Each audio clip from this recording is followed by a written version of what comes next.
Okay, Shannon, here's a little reminder video for you from today. First is grip. We don't want it up in the palm anymore of the left hand, so a little bit down into the fingers. And we said that curling your fingers and allowing your hand to hang and dropping the club in your fingers is a lot easier than starting from here and twisting. So if you can get used to just kind of allowing your arm to hang and curl your fingers just a little, sort of drop it in the fingers, the heel pad ends up on top of the grip. Club is held along the base of the fingers where I drew the line on your glove. And the thumb ends up being slightly off center to the right. So the V points sort of over in the collarbone area.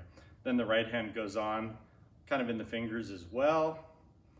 When you wrap, the thumb ends up on the target side of center of the grip, just like that. Never over here, but over here.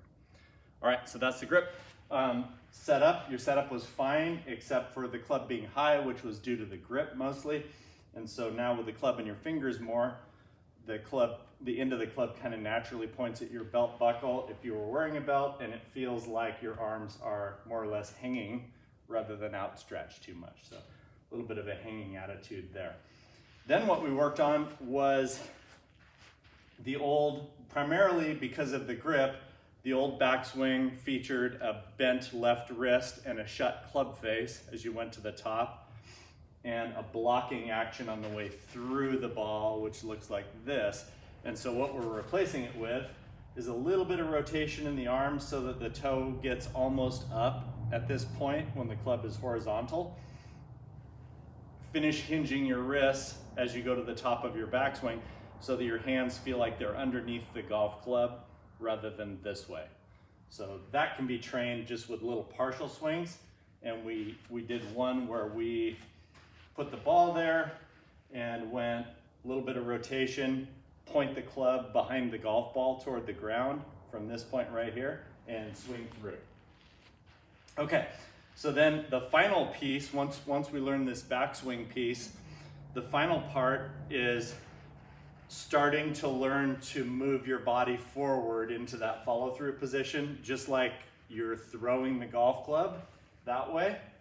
So it's really a left-legged game. So we end up firmly on the left side with the hips over the left foot and the knees fairly together, and the right foot almost weightless and up on its toe. So feeling like you make practice swings where you end up just like this. We worked a little bit on the release also, where, and this is kind of part of the same picture, where when you go from the hinged position and you snap those wrists and let the club fly, that you're going to end up feeling like the club is almost pulling you this way, and then the club will hinge as you go up toward the top of the shoulder. So we said the main theme from today was hinge and throw. Hinge and throw. And bonus points if you can start getting over onto that left foot. And remember, that's like a stone skipping motion or an underhand ball throwing motion where you kind of rotate your body forward just like that. At first you may lose your balance a little bit. That's totally normal, but just stick with it and learn to hit this position. And again, the more your knees kind of come together, the easier your balance will be. So that's about all I have for you. A great drill that we did, Jeremy's done this drill too, is where you do a practice swing and put a tee like 4 inches in front of where your golf ball would be, and practice going and getting that tee. And so you see what my body did to go get that tee. If you're having trouble hitting it, you're probably too flat-footed. So again, the big theme is hinge on the backswing, thumb toward arm, radius bone, radial deviate, hinge, and throw.